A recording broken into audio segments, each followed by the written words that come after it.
we have done Megadeth's discography. Now, time to move on to the next metal band's discography that we're going to review. Here we go. Get ready. Can you guess what it is? I bet you saw it coming. Metallica, Kill 'Em All. Oh man, this is, wow. This is their debut album, okay? It's pretty good. It's got some good hits on it. I like Whiplash, I like Jump in the Fire.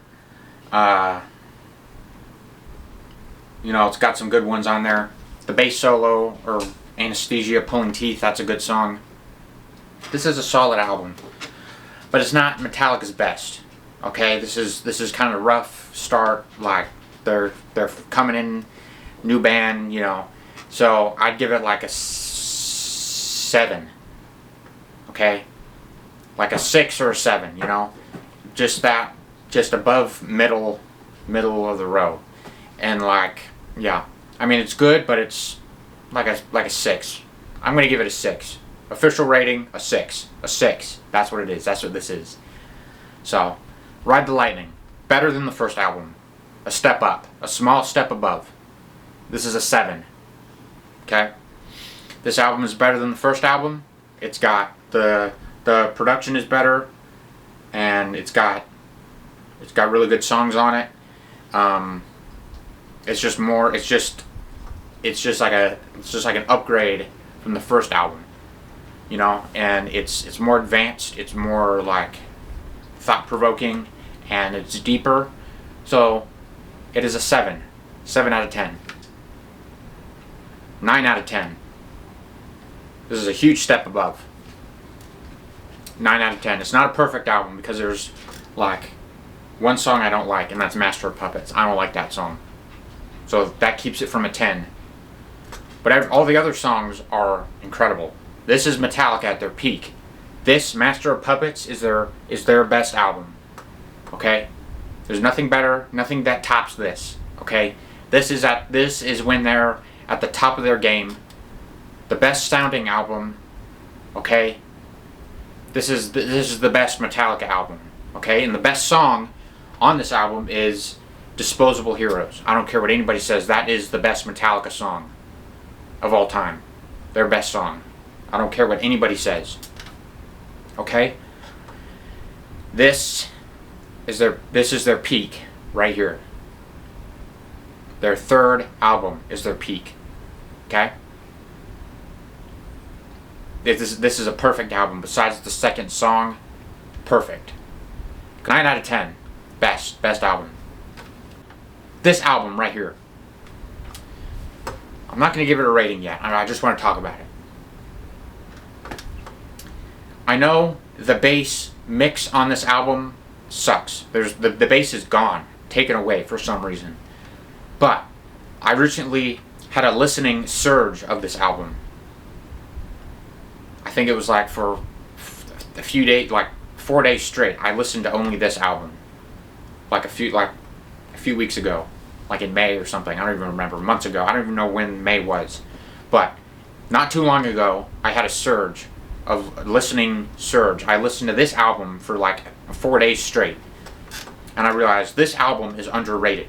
People hate this album because of the bass mix, but I finally listened to the whole thing, and I listened to it good. I was like, okay, the first song is amazing, and then I listened to Live Is To Die, and then the end, and then To Live Is To Die, underrated song. I was hating on that song. I was like, this song sucks, I'm going to skip it. And then I listened to the full song, and then Dyer's Eve, that transition, that is underrated. Super underrated. This is an underrated album. Okay? This album, I was blown away. I was like, man, I'm addicted to this album. I'm addicted to this freaking album. Okay? 8 out of 10. It's better than the first two, but because of the bass being gone, it's under Master of Puppets. Yeah. Now, I don't think there's a song that I didn't like on this album. I liked pretty much every song. I mean, the one song that I've heard way too much is One, but that's still a good song. It's still a good song. It's not super overplayed like Master of Puppets, but it is like, it wasn't as shocking when I hear it because I've heard it so much, but it's still good. So there wasn't a single bad song on this album, but the bass is gone. The bass is completely not there at all. It's not there at all. So that's what keeps it from being a 9 or higher. But this is an 8 out of 10. This is an underrated album, better than the first 2 albums in my opinion. It's just like, it's got, even though the mix is bad, it's just the songs are just like cooler. I don't know how to describe it. It's just the songs are like cooler on this album for me. So this is an underrated album. The Black Album, this album right here, this one, the one that shot him up into commercial success or whatever. There's some good songs on here. My favorite song is Don't Tread on Me, because I have a Don't Tread on Me flag, and I like that song, and that's one that nobody ever talks about. So that's my favorite song off this album. The other ones are overplayed too much. Enter Sandman, not a fan. But it's the only CD that I'm missing from Metallica's first few albums. So I had to buy it. You know, it's the other song, like, the songs are good, but they're just, I don't know, they just don't do it for me. They don't hook me in. But Don't Tread on Me is my favorite song, just because I have the flag, and I don't know, I just like it.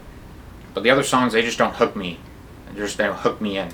But I have the album anyway, and just because I don't like the other songs doesn't mean I was never gonna buy it. I'm gonna buy it no matter if I like it or not. You know, because I need to have it. I can't just not have it. You know, I have to have it. It's essential. I have it on vinyl record. I have Kill 'Em All, Ride the Lightning, Master of Puppets, and Justice for All, and the Black Album, all on vinyl. And on CD, this is the only one I was missing, so I had to go out and buy it, because I can't deal with that, not having it on CD, you know. So this is, I give it, like, the highest I can give it is like a 5 out of 10.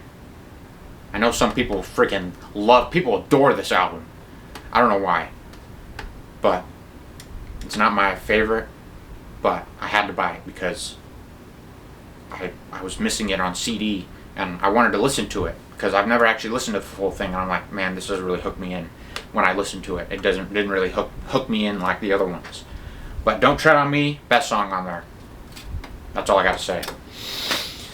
Now, here's where it gets interesting. All the Metallica CDs that I have were from my dad. My dad gave them to me because he doesn't like Metallica. But I got into them a few years ago, just out of the blue. I was into them back in 2020, and then I lost interest from 2021 all the way to like 2025. And then July or June of 2025, I got back into them, and now and you know, obviously now. But the Black Album CD I bought at Walmart, so that's the only one that I bought. But my dad gave me the rest of them. Load. I don't have the case for it. It's in one of these old CD cases, but this is Load, I think. Yeah, this album actually I kind of got into a little bit. I kind of got into a little bit, like in 2025, I think, and then kind of recently, I kind of got into it a little bit. But this album is like Megadeth, and during their euthanasia kind of cryptic writings phase. You know, obviously not as good as those two albums at all. Not as good as that, but they kind of went away from, both those bands went away from the thrash metal scene. Load, I think this is Load. Yeah, this came out in 96. That's the same time as that's the same year Cryptic Writings came out. But this album is nowhere near Cryptic Writings at all. Not even on the same level. Okay? But this album, when I heard it, I liked the first song, Ain't My Bitch. That's a good song. And then it's Bleeding Me. I heard Bleeding Me on an Instagram reel, and I'm like, man, I like that intro. So I listened to it. This is that's probably my favorite song on this album, Bleeding Me. Yeah. The other ones, there's so many songs on here. I don't know. It's hard to keep track of the ones down at the end of the album. Like some of these have weird names. I don't know. It's just it all sounds the same eventually. But Bleeding Me is my favorite song off Load. I don't have Reload.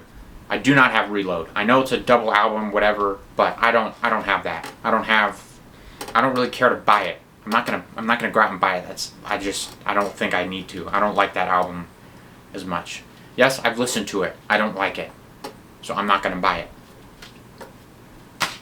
Garage, I have a Garage Incorporated. I know it's not like a studio album. It's like a cover album or whatever.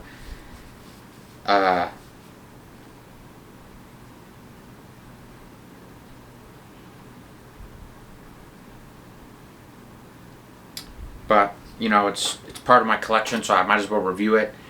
I don't really know what to say. I mean, I forgot to Load. I'd give it like a 5 out of 10. I mean, it's not horrible, but it's not the best. It's like kind of mediocre. 5 out of 10. That's what it is. This, I mean, I can't really rate it because it's not really like a studio album of like new music. It's cover songs and like songs they've covered. I mean, it's a good album, I guess. There's some songs I like on here. Let me look. Whiskey in the Jar, I like that cover. Okay? I know some people might not, but I do. I don't know why. What else? Blitzkrieg, that's a good song. So What, I like that song. And that's pretty much it. Those are the songs I like off of this. And I can't really rate it, but thought I'd review it because it's part of my Metallica collection. And that's all the Metallica that I have. And that's all the Metallica I wish to have for the foreseeable future. So I know I missed a bunch of albums, but I do not care enough to review those. I've heard Death Magnetic is good, but I just don't care about that. I just care about the essential 5 albums and then these last random ones that I have. So that's all I'm going to do. That's Metallica. That's my Metallica review. I know they're like the most influential, most followed metal band, but I just think they're sellouts and I don't really see the hype about them. That's my personal opinion. Megadeth, I prefer Megadeth, to be honest. Now I have free reign. I can do whatever band I want to do next, which I have an idea of what I'm going to do next. So stay tuned for the next video. Peace out.